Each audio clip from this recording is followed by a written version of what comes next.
All right, let's jump right in. Today, we're going to walk through a really thought-provoking argument for theism, breaking down one author's specific case step by step. So let's start with the biggest question there is, one that people have been asking probably since the dawn of time. Where does all of this, the universe, life, us, where does it all actually come from?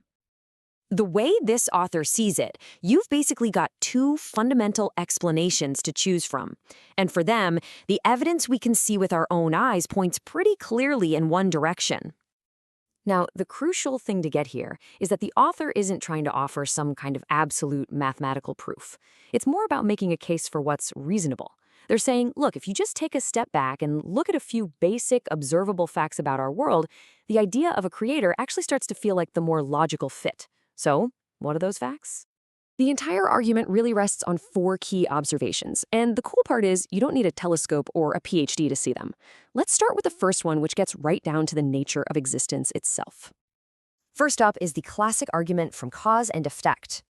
I mean, think about it. We see it everywhere. A tree comes from a seed, that seed came from another tree, and so on. If you just keep following that chain of what caused that, backwards for everything, the author says you have to eventually land on a single ultimate source, a first cause that wasn't itself caused by something else. All right, next up, for the second point, the author wants us to look up at the sky, at the way the cosmos seems to be put together. Just think about the absolutely perfect relationship between the sun, the earth, and our moon. It's this incredible balancing act that makes life here even possible. The argument is that this looks a whole lot less like some random, chaotic accident, and a whole lot more like a deliberate, intelligent arrangement. Okay, so the third piece of evidence brings us from that massive cosmic scale way down to the biological, focusing on life itself. Seriously, from a single microscopic cell to a gigantic blue whale, living things are just mind-bogglingly complex. The author argues that this level of intricacy, this built-in programming for organisms to develop and adapt, feels less like it just bubbled up from pure chance and more like it was preset right from the get-go. Now, this is a really interesting and subtle point. The author is not rejecting evolution, not at all. What they're saying is that evolution is a fantastic description of the process. It tells us how life changes and develops. But it doesn't and can't answer the question of who or what might have kicked that whole process into motion in the first place. And that brings us to the fourth and final piece of evidence, which turns the lens away from the stars and right back onto us. The author makes the case that the human mind, our ability to reason, to create art and music, to build entire civilizations from abstract ideas, is the absolute pinnacle of design in the entire known universe. If there is a designer, they argue, then we, our consciousness, are their masterpiece. So this leads us into what is probably the most unique part of this whole argument, because the author doesn't just stop and say, hey, human thought is complicated. They actually try to dissect it and break it down into its different components. Okay, so take a look at this. The author identifies three key functions of our minds. First, you've got logic, which is how we build knowledge and figure things out. But then there are these other two. Faith, which they define as our innate drive to explore the big questions and search for a creator. And purpose, the drive that compels us to sacrifice, sometimes even our own lives, for what we believe is true. And here's the real kicker. Look at that last column. The claim is that faith and purpose couldn't have just evolved for survival. They had to have been put there, preset.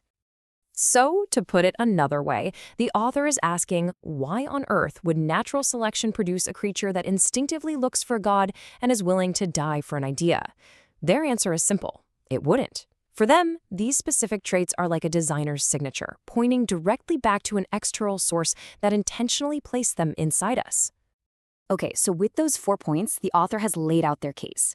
But this is where the entire argument takes a really sharp turn. It stops being about trying to prove a creator exists, and it starts asking some very challenging questions about how we, as people, actually deal with that idea. And the first question is all about sincerity. The author asks, given this supposed innate drive to explore, are we still honestly doing it? Are we genuinely pushing forward, trying to understand this ultimate source? Or, and this is the tough one, have we just stopped exploring and started making things up?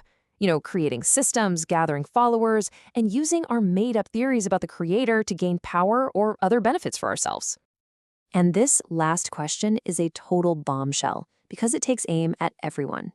The author asks if, in our own certainty, we are corrupting the very tool of thought itself. And notice, this isn't just a shot at theists. They explicitly call out atheism and even science, suggesting that any rigid ideology can end up tampering with what they call the creator's highest work.